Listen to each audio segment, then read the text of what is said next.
മലയാള സിനിമയെ സ്നേഹിക്കുന്ന എല്ലാവർക്കും ഞെട്ടലുണ്ടാക്കുന്ന വാർത്തകളാണ് ഈ അടുത്ത കാലത്ത് നമ്മൾ കണ്ടുകൊണ്ടിരിക്കുന്നത്. നമ്മളൊക്കെ ആദരിച്ചു കൊണ്ടിരുന്ന, ബഹുമാനിച്ചു കൊണ്ടിരുന്ന വലിയ നല്ല ഇമേജുള്ള പല നടന്മാരുടെയും യഥാർത്ഥ സ്വഭാവം ഇതാണെന്ന് നമ്മൾ കേൾക്കുമ്പോൾ സത്യത്തിൽ ഇവർക്കൊക്കെ ഒരു അഡിക്ഷൻ ഉണ്ടോ, സെക്ഷുവലായിട്ടുള്ള കാര്യങ്ങളിൽ അഡിക്ഷൻ ഉണ്ടോ എന്ന് ചിന്തിച്ചു പോകുമെന്നുള്ളത്.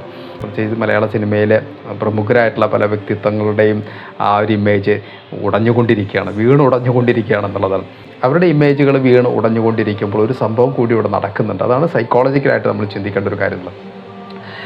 അവർ ജീവൻ കൊടുത്ത ഒരുപാട് കഥാപാത്രങ്ങളുണ്ട്, ഇനിയും അവർ ജീവൻ കൊടുക്കും. ഇതിപ്പോൾ നമുക്കറിയാവുന്നതാണ്. ഇപ്പോൾ ഈ വാർത്തകളൊക്കെ തന്നെ കുറച്ച് കഴിയുമ്പോൾ മാറിപ്പോകുന്നുള്ളതാണ്.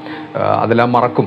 നമ്മൾ അവരുടെ സിനിമകളൊക്കെ വീണ്ടും പോയി കാണുകയും ചെയ്യുന്നുള്ളത്. പക്ഷേ എന്നിരുന്നാലും അവരുടെ സിനിമകൾ കാണുമ്പോൾ ഒരുപക്ഷെ നമ്മൾ സിനിമ കണ്ടുകൊണ്ടിരിക്കുന്ന സമയത്ത് അതൊക്കെ കണ്ട് നമ്മൾ അത് സ്വീകരിക്കും. കാരണം അവർ കാണിച്ചു കൂട്ടുന്ന ഒരുപക്ഷെ വളരെ ധാർമ്മികരായിട്ടായിരിക്കും സിനിമയിലൊക്കെ അവർ വരിക. കാരണം ധർമ്മം കാത്തു സൂക്ഷിക്കുന്ന നല്ല നായകന്മാരായിട്ടും അല്ലെങ്കിൽ നല്ല കഥാപാത്രങ്ങളൊക്കെ ആയിട്ടായിരിക്കും അവരുടെ ഭാഗങ്ങൾ അവതരിപ്പിച്ചിട്ടുണ്ടായിരിക്കും.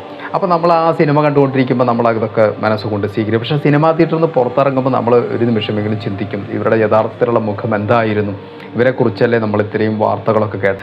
പല സിനിമകളിലെയും നെഗറ്റീവായിട്ടും പോസിറ്റീവായിട്ടും ബാധിക്കുന്നുണ്ട്. ദൃശ്യം എന്ന് പറയുന്ന സിനിമ നമ്മൾ കണ്ടതാണ്, അത് നെഗറ്റീവായിട്ട് ബാധിച്ചു എന്നുള്ള ഒരുപാട് വിമർശനമുണ്ട്. അതുപോലെ പല സിനിമകളും അതിൽ കഥാപാത്രങ്ങൾ തീർച്ചയായിട്ടും ആ സമൂഹത്തെ ബാധിക്കുന്നുണ്ടെന്നുള്ളതാണ്. അപ്പോൾ ഇങ്ങനെയാണെന്നുണ്ടെങ്കിൽ ആ സമൂഹത്തെ ബാധിക്കുന്ന അവർ കഥാപാത്രം ചെയ്യുമ്പോൾ തീർച്ചയായിട്ടും അവരതിനെ ഉതകുന്ന ഒരു വ്യക്തിത്വം ആയിരിക്കണം എന്നുള്ളത്. പക്ഷെ അതല്ല എന്നുള്ളതാണ് പല നടന്മാരുടെയും പേര് വിവരങ്ങൾ പുറത്തേക്ക് വരുമ്പോൾ നമ്മൾ മനസ്സിലാക്കുന്ന കാര്യം. അവർ പുറത്തേക്കൊരു മുഖം, അവരുടെ യഥാർത്ഥ മുഖം വളരെ മോശപ്പെട്ട മുഖമാണെന്നാണ് നമ്മളിതിലൂടെ മനസ്സിലാക്കാൻ സാധിക്കുന്നുള്ളത്. അപ്പോൾ അങ്ങനെ ഒരു മോശപ്പെട്ട മുഖമാണെന്നുണ്ടെങ്കിൽ തീർച്ചയായിട്ടും അവർ ആദ്യം നന്നായതിന് ശേഷം വേണം ഒരു സിനിമയിൽ ഇത്തരത്തിലുള്ള കഥാപാത്രങ്ങൾക്ക് ജീവൻ കൊടുക്കാൻ. ഒരിക്കലൊരു അമ്മയും ഒരു മകനും, ചെറിയ കുട്ടിയാണ്, മകനുമായിട്ട് വരികയാണ് ഈ രാഷ്ട്രപിതാവിൻ്റെ അടുത്തേക്ക്. എന്നിട്ട് അവർ പറഞ്ഞ പരാതി ഇതാണ്. ഈ അമ്മ പറയുകയാണ്, ഈ മകന് പഞ്ചസാര കഴിക്കുന്ന ഒരു ശീലമുണ്ട്. ഒരുപാട് നമ്മൾ കേട്ടിട്ടുള്ള ഒരു കഥ തന്നെയാണത്. യഥാർത്ഥ ജീവിതത്തിൽ സംഭവിച്ച, ഗാന്ധിജി ജീവിതത്തിൽ സംഭവിച്ചൊരു കാര്യമാണ് ഇവിടെ പറയുന്നത്. പഞ്ചസാര തിന്നുന്നൊരു ദുശീലമുണ്ടെന്നുള്ളത്. ഉടൻ തന്നെ മഹാത്മാഗാന്ധി എന്താ ചെയ്യുന്നത്, രാഷ്ട്രപിതാവ് ചെയ്യുന്നത്, ആ അമ്മയും ആ കുഞ്ഞിനെയും പറഞ്ഞയക്കണം, ഒരു മാസം കഴിഞ്ഞ് തിരിച്ചു വന്നാൽ മതി എന്ന് പറഞ്ഞിട്ട്. ഒരു മാസം കഴിഞ്ഞ് തിരിച്ചു വന്നാൽ മതി പറഞ്ഞ ഒരു കാര്യത്തിന് വേണ്ടി ഒരു പോംവഴി തേടിക്കൊണ്ടുവന്ന അമ്മയോട് അങ്ങനെ പറഞ്ഞപ്പോൾ സ്വാഭാവികമായിട്ടും അമ്മയുടെ മനസ്സിൽ നീരസമുണ്ടായി എന്നുള്ളതാണ്. കാരണം ഒരു കാര്യത്തിന് വേണ്ടിയിട്ടല്ലേ വന്നത്, ഇതിനൊരു പരിഹാരം വേണ്ടേ എന്നുള്ളത്. പിന്നെ എന്തിനാ എന്നെ തിരിച്ചയക്കുന്നത്? അങ്ങനെ ഒരു മാസം കഴിഞ്ഞ് തിരിച്ചു വന്നപ്പോൾ മഹാത്മാഗാന്ധി വളരെ വിനയത്തോടു കൂടി അത് പറയുകയുണ്ടായി, മോനെ നീ ഇത് കഴിക്കരുത്, ഇതിൻ്റെ ദൂഷ്യവശങ്ങൾ എന്നൊക്കെയാണെന്ന് പറഞ്ഞ് ബോധ്യപ്പെടുത്തേണ്ട കുട്ടിയെ.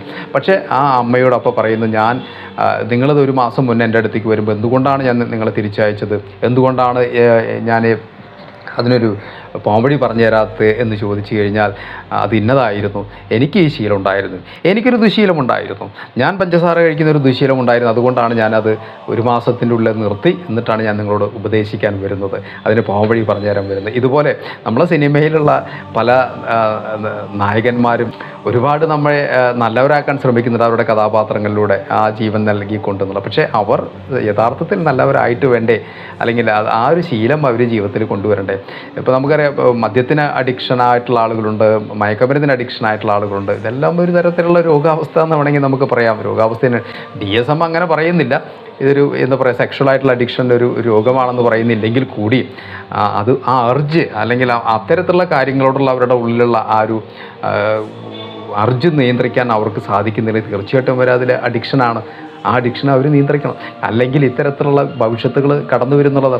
അവർ കഥാപാത്രങ്ങൾക്ക് ജീവൻ കൊടുക്കുമ്പോൾ തീർച്ചയായിട്ടും അവരാദ്യം അത് ജീവിതത്തിൽ പരിപാലിക്കണം, അല്ലെങ്കിൽ ജീവിതത്തിൽ അത് നിലനിർത്തണം എന്നുള്ളത്. എന്നാൽ മാത്രമേ അവർക്ക് ധാർമ്മികമായിട്ടുള്ള ഒരു ശക്തി കിട്ടുകയുള്ളൂ. അത് സ്വീകരിക്കുമ്പോൾ നമുക്കും അത് ഇങ്ങനെയൊക്കെ തന്നെ വേണം എന്ന് ചിന്തിക്കണമെന്നുണ്ടെങ്കിൽ, അല്ലെങ്കിൽ നമ്മളും പ്രാവർത്തികമാക്കണം എന്നുണ്ടെങ്കിൽ തീർച്ചയായിട്ടും അല്ലെങ്കിൽ നമ്മളെ സ്വാധീനിക്കണമെങ്കിൽ തീർച്ചയായിട്ടും അവർ ജീവിതത്തിൽ നല്ലവരാണെന്നുള്ളത് അവർ കാണിക്കണം എന്നുള്ളതാണ്. ആ ഒരു ധാർമ്മികത അവർ നിലനിർത്തണം എന്നുള്ളത്. ഇല്ലെങ്കിൽ നമ്മളെന്താ ചെയ്യുക, സിനിമാ തിയേറ്ററിൽ നിന്ന് നമ്മൾ സിനിമ കാണുന്ന കുറച്ച് നേരം ആസ്വദിക്കും, അല്ലെങ്കിൽ നമ്മളൊക്കെ അത് അപ്പോൾ വിചാരിക്കും ഇങ്ങനെയൊക്കെ വേണം ചിന്തിക്കും. പക്ഷേ പുറത്തിറങ്ങി കഴിഞ്ഞ് നമ്മളെന്താ ചിന്തിക്കുന്നത്, വേറെ തരത്തിൽ ചിന്തിക്കും. കാരണം ഇവരിങ്ങനെ സിനിമയിൽ കാണിക്കുന്നു, പക്ഷേ യഥാർത്ഥത്തിൽ ഇവരിങ്ങനെയൊന്നല്ല. അപ്പോൾ തെറ്റായ സന്ദേശമാണ് അവിടെ കൊടുക്കുന്നത് എന്നുള്ള സമൂഹത്തിൽ. അപ്പോൾ സമൂഹത്തെ സ്വാധീനിക്കണം എന്നുണ്ടെങ്കിൽ, അങ്ങനെയുള്ള കഥാപാത്രങ്ങൾക്ക് ജീവൻ കൊടുക്കണമെങ്കിൽ ആദ്യം രാഷ്ട്രപിതാവ് കാണിച്ച പോലെ തന്നെ ആദ്യം സ്വയം നന്നാവുക, എന്നിട്ടാണ് മറ്റുള്ളവർക്ക് കൊടുക്കേണ്ടത് എന്നുള്ളത്. ഫ്രണ്ട്സ്, ഞാൻ എൻ്റെ വാക്കുകൾ നിർത്തുകയാണ്. ഇതുപോലത്തെ അടുത്ത വീഡിയോയുമായി നമുക്ക് വീണ്ടും കാണാം. Thank you.